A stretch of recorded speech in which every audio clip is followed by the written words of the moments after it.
Your first task leads you to a vagrant faction which you will need to defeat to eventually found your town.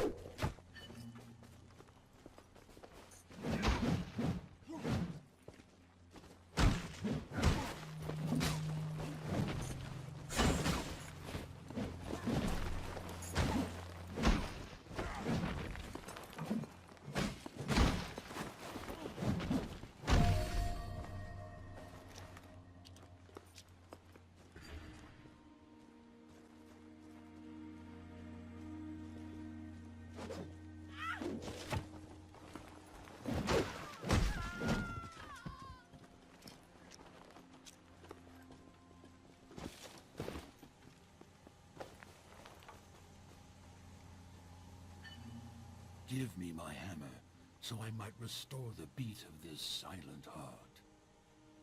Touch the spot to the ritual stone. Bind your spirit to this place.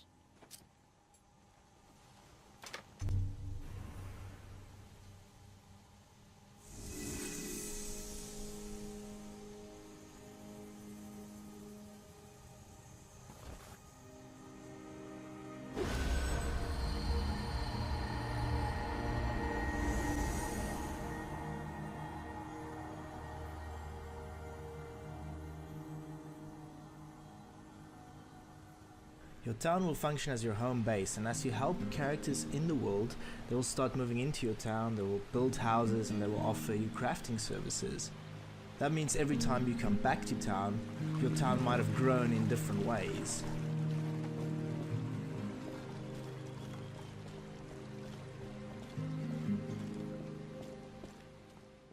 Throughout the game, your town represents your progression and who you've chosen to complete quests for out in the world. Some of the crafting options you can get access to include potion crafting, weapon upgrading, and a special talisman crafting option which will give you access to various different bonuses. We really want players to build relationships with the characters we designed, and so when you're sent out on quests, these characters actually join you. This is where passive multiplayer comes into play. You might be running around the world and run into the characters you're doing a quest for, but this might actually be another player. To keep players immersed, the other player will always appear as one of the quest givers. This means you won't be able to see the other player's equipment or character customization.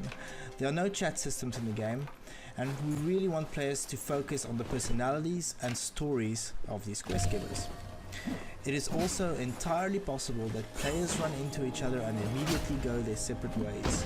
These brief encounters is also important to building meaningful relationships with our characters. This doesn't mean you can only play ASHEN in multiplayer. When there's no multiplayer connection to be found, an AI actually takes over these quest givers and the experience stays the same.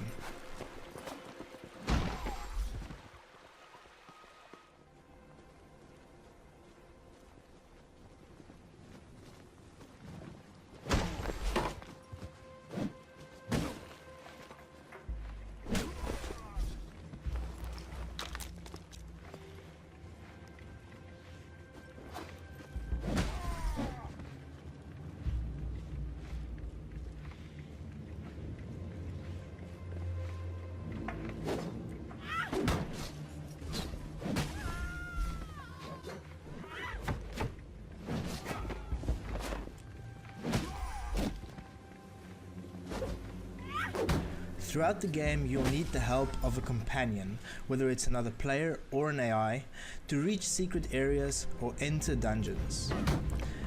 As you progress through the story, you'll run through different environments, fight stronger encounters, and see giant creatures, like the giant Diosora flying around the world.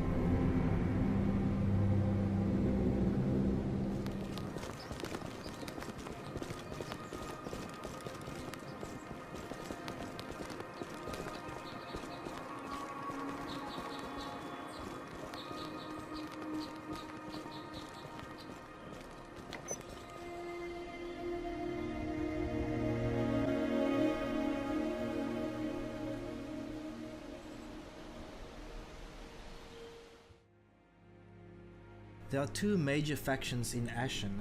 On the one hand, you have the Listeners, a faction of giants who build monolithic structures and worship their matriarch. On the other hand, you have the Litharians, a prestigious human faction with a twisted king.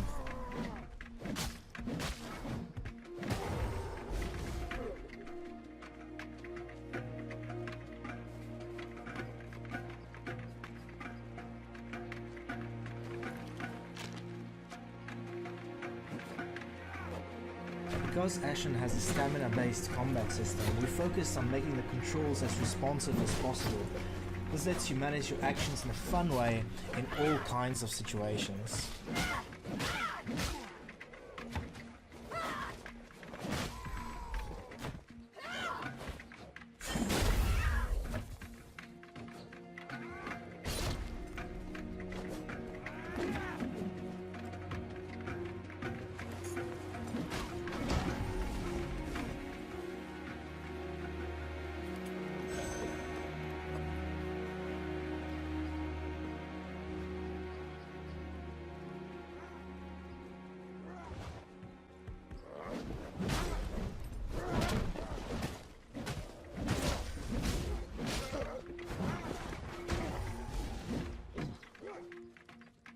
Not everything you encounter in ASHEN is hostile.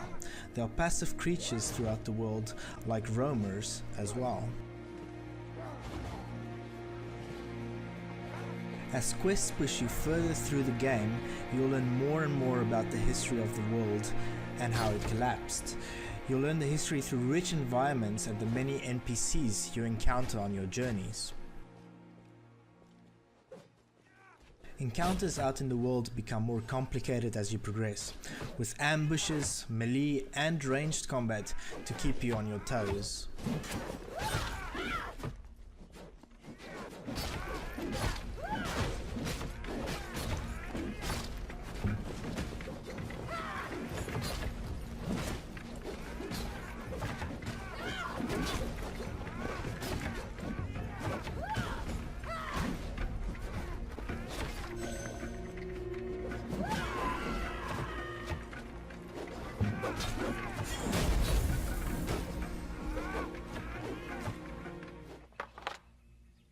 There are secrets hidden all over the world, and you have some special mechanics available to find them all, like spear travel. When you explore, you might find different types of gear and rare crafting materials, which you can take back to your town to upgrade weapons, for instance. The world is massive, and what better way to travel around than flying on the back of a baby dinosaur?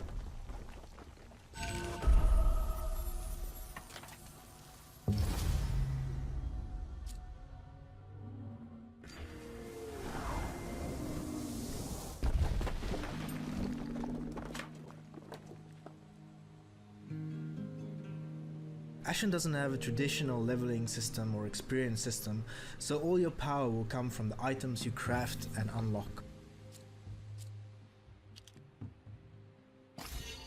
As you become stronger, you'll be able to complete larger dungeons throughout the game and defeat the giant bosses that await at the very end of these dungeons.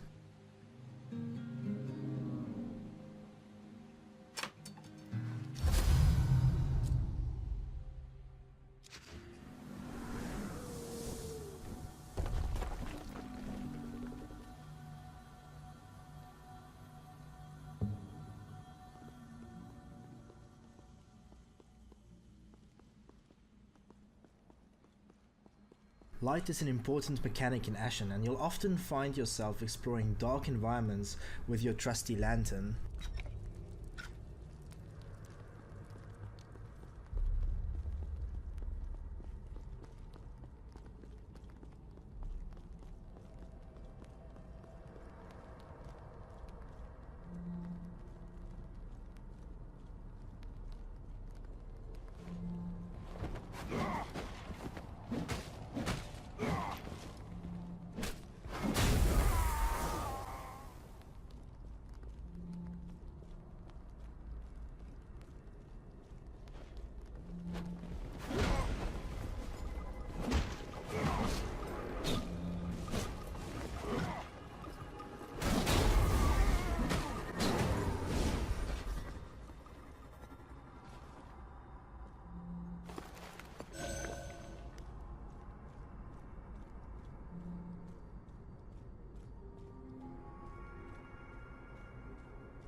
dungeons also offer tons of areas to explore and beautiful vistas looking out over the world.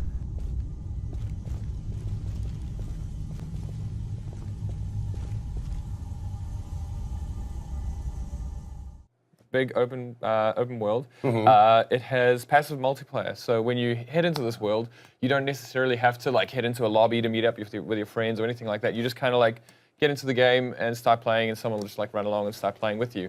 Okay. The other stuff that's going on is that we have stamina-based combat. So you'll see this kind of high-risk, high-reward, animation-based combat kind of going on, which is a great sort of like catalyst for the team play that we have going on, where you can see like two guys going at it right now, where they're trying to beat up some vagrants that are lurking around this area. Is that their official name, or are you like giving them an adjective? You're describing them as vagrants. That's an adjective. Okay, I'd say, yeah. making sure. These are sort of just kind of like desperate people that are left, because what's sort of happened here is this is the first time that there's been any natural light in this world. It's been a dark place for ages, and the light just blossomed into the world, and you're running out there, but there's sort of these people that have been kind of like just making it by in the dark this whole time, and when you come across them, they're not necessarily too trusting of you. You know, I just put something together, and I want you to talk. Well, maybe I did, and I want you to talk a little bit about it. Most, if not all, of the human-looking characters are semi-faceless. Sure, yeah. Now, I'm wondering if it has to do with that dark one or something like that. Please just go ahead. I'll let you tell me about it. Look, it's not necessarily like a genetic thing or anything like that. Oh, They actually don't have faces. It's more of a stylistic thing. Where they don't. But you know, our choice to do that, we had two reasons, and it's good when these things sort of come together from multiple angles. But the first one was just that when you meet another person, since you're a lot of the time just meeting strangers who run past you, to not judge them by face value is a general thing. Okay. That we wanted to kind of instill in the game right from the ground up. And that was interesting because, you know, like, I think no matter how much we tried to do stylized faces on our characters, and we played around with a lot of things, there was no way that our artists wouldn't kind of infuse a bit of meaning, a bit of character into that without us wanting to necessarily. And when you want like players to run past each other, decide whether they want to play with each other based on how that other person plays, not necessarily how they look. And the other side of it was also just that the way we built ASHEN was very much from the outside in. Like, where a lot of times what we'd do is look at a character and like make this really iconic character and then build a world around them. Whereas with ASHEN, we kind of built the world first. And it's almost like if you look at like a really amazing painting of an environment, the characters can be quite small and quite minimalist within that whole very complex thing. And so we felt that by pulling our characters back a little bit, it kind of like, if you just sit back and look at screenshots of ASHEN, they sit very well with looking at the environment and kind of just being absorbed into this world, I guess you could say, yeah. Absolutely. Where do you draw influences from for this game? Like, as I was looking more about it, people can't help but mention Soulsborne, right? But I imagine like you guys want a piece of any pie, like Soulsborne ASHEN. But I mean, people call Soulsborne any title, like Nintendogs is Soulsborne to people. But when you look at a game like this, what influences did you draw to create this? There are so many, you know, like certainly Journey was a big influence just Great from game. those like absolutely genuine experiences that you had from like somebody moving past you in a natural way, choosing whether you want to hang out with them or not, and then just like real life. Yeah, exactly like real life. So that was definitely a big thing for us. Super Brothers Sword and Sorcery is an amazing influence just for their amazing art style and kind of looking at what's achievable in this medium of games, you know, like and where we can take the look of a thing. Certainly looking at things like Dark Souls, like, you know, they've absolutely like pioneered this genre of stamina-based combat. So to even be compared to them in any way, to be honest, is humbling, which is amazing for us. Speaking to the story, which is one of my, like, I love a good story and I like games that have lore and that kind of stuff. How does the lore and the story get revealed to the player? Sure. So what we would have seen before this area that we're in now, you would actually see, you would start out in a dark world without any light, and you move towards this mountain on the horizon, which is exploding. And so as you get closer to it, it explodes and you fall down, you land in this area. Okay. And so essentially what that is a phoenix myth, where Sure, yeah. in ages past there was a phoenix that kind of landed in the area of the universe where you are, but it was dying. It was kind of taking its last dying breaths, and in its last few breaths, those were the first 3 ages of light in the world. But it breathed those breaths, and then it died, and that's where the world has been in this many eras of darkness since then. So people have kind of like learned to survive in this kind of very brutal world. But when you start this game, it's just as the phoenix is starting to be reborn, so it's kind of getting reborn out of the ash that is this world. And your job is to try and find it, try and protect it from forces of the dark that are probably actually trying to revert the world to what its natural state would be. Okay. If all things being fair. But for you as a human in this world, the light is very valuable, so you want to protect it. Okay. What are we thinking about as far as variety in apparel, armor, weaponry, and things like that? How deep does it go? There's a ton of stuff that you can do. I mean, particularly looking at weaponry, for example, one of the big things for us is that players should be able to choose a weapon that feels good to them. So there are a ton of weapons that just have different animation types. Whether it's that they're sort of role-playing something that you get more of a drunken master sort of feel to it, or if it's a weapon that lets you hit stuff and do backflips, kind of meshed into the whole attack sequence, or if it's just a giant club that you want to hammer away at things. There's a ton of stuff there, as well as armors and things like that. Just how players customize themselves is so important. You have fisticuffs, right? Like cestai and things like that? We don't necessarily, actually. So an interesting thing we did right at the start, and I suppose that it's similar to removing the faces for us, was that we made it that we just decided day one we're not putting swords in this game. And that was literally because we just didn't want to go to the absolute go-to. We wanted to make sure that our designers had to be original in the sort of the shapes that our animators are making as they're animating things. They couldn't do sort of the tried and true stuff that they actually needed to think about it. So we've got a lot of spears, a lot of axes, and a lot of clubs in the game. And those 3 kind of weapon types are very varied as well. That some of the clubs might not necessarily look 100% like clubs to you, but that's kind of the archetypes that we've gone for. On a scale of Hello Kitty to Broken Controller, how hard is the game? Hello Kitty's pretty hard. It's a good question though, because we get a lot of questions particularly relating to Dark Souls and Souls-like stuff, and Sure. it's is it at that level of difficulty? And my answer is a little bit complex for this, because the game has been designed from the ground up for co-op. Everything is balanced for co-op, and you're playing with another person. Okay. Just as you can see here, they're going into a dungeon, someone else is joining him in there. So there's not necessarily, if you play it by yourself, it's probably even slightly harder than those games. But Oh wow, okay. if you play it together with someone else, it's easier. So a lot more accessible. But at the same time, it's not you don't just cut through it like a knife through butter. It's the balance curve is very much towards 2 players. But what is amazing about that is our super hardcore players. We've got perks that you can customize your character with and stuff like that. And a lot of them are actually geared towards people who don't want to play with other people. So they want that hardcore experience. Sure, yeah. So there are ones, for example, where that dungeon door, you can open it solo. You don't need another person. And so that's for people who are just you know what, I don't need somebody to help me out with this dungeon. But at the same time, as I say, the game is absolutely balanced, that sort of thing, where he just helped his friend out with this spider crab thing called a skag, which is pinned his buddy. If you go and hit it, it'll unpin him, and so it makes the whole thing easier from the unpinning to this sort of stuff here, where he's getting revived by his friend. So if you're playing by yourself, you can't necessarily do that.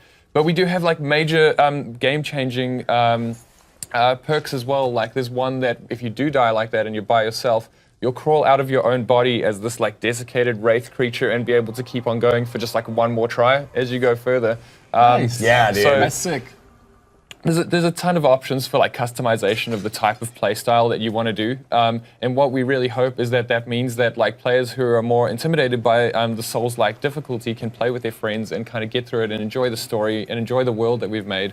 But then the people who want that super hardcore experience can absolutely get it too. Casuals can have fun too. Absolutely. That's awesome. Now, if you want to, is it automatically co-op with another person, or can you get an AI or something like that to help you? That's a really great question, because right now what's happened here, because we've got one person behind the scenes here playing today, Right. this is AI that's hopping in with him.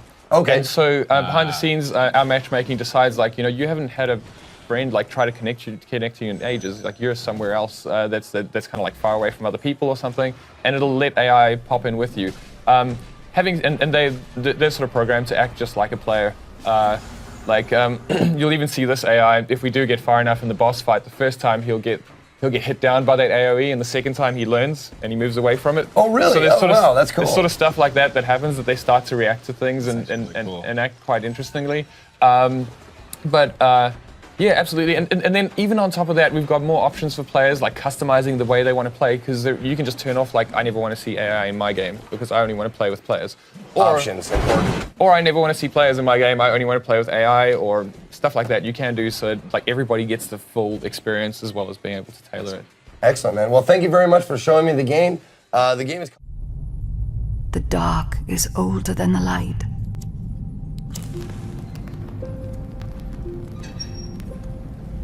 At last a day dawned, and we rose with this first light.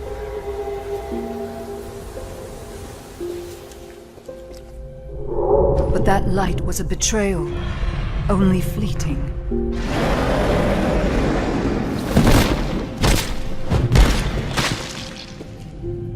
In its wake, the night returned to claim us.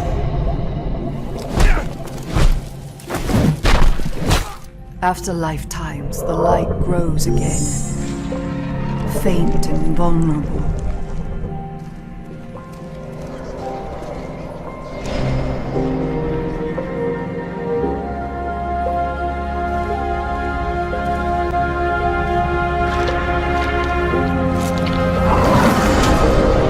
We will live in the new light rather than just survive in the dark. This rebirth will end our wandering.